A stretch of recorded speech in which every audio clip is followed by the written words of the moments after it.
Hey, what is up you guys? Welcome back to my channel. Today I am bringing you a little tutorial on how to perform the barbell back squat.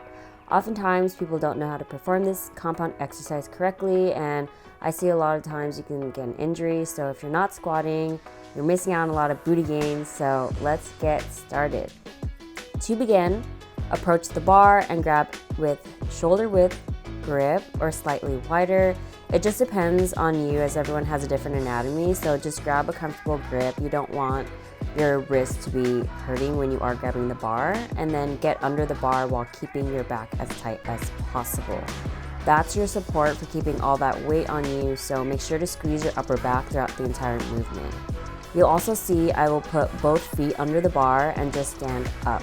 Take 3 steps back and get ready to squat. The reason why I take 3 steps back is so you don't tax yourself before going into the movement. The goal is to take the least amount of steps possible, so the way you see me unrack and get into a starting position will be your shortest setup time to conserve energy. Here's a side view of the squat. Notice I am upright and not bending over forward. You don't want to good morning the weight up. That's how people really hurt themselves. Being upright like this is specifically for a high bar squat that I recommend for quad gains, and requires you to be fully braced to help with proper execution of the squat. I'm also hitting at least 90 degrees or parallel to the ground, which is full range of motion, and don't worry about your knees over your toes. Everyone is built taller or shorter. As long as you have your whole foot is planted on the ground, there's nothing to worry about.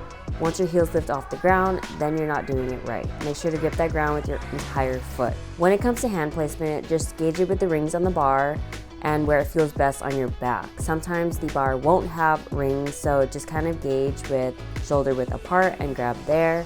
Once you unrack it, make sure you don't wing your elbows back. You want your torso to be a straight line and stand upright as much as possible. Here's another way people squat, and while it may be fine for you, just experiment. This wide stance may be fine, but not for another, and the same with the closed stance. I prefer this medium stance for myself and suggest it as well for most people, but just play around with it and see what foot placement works best for you. And yeah, that's about it. I hope you guys enjoyed this tutorial, and if you have any questions, please leave them below. Thank you guys so much for watching, and I will see you guys in the next one.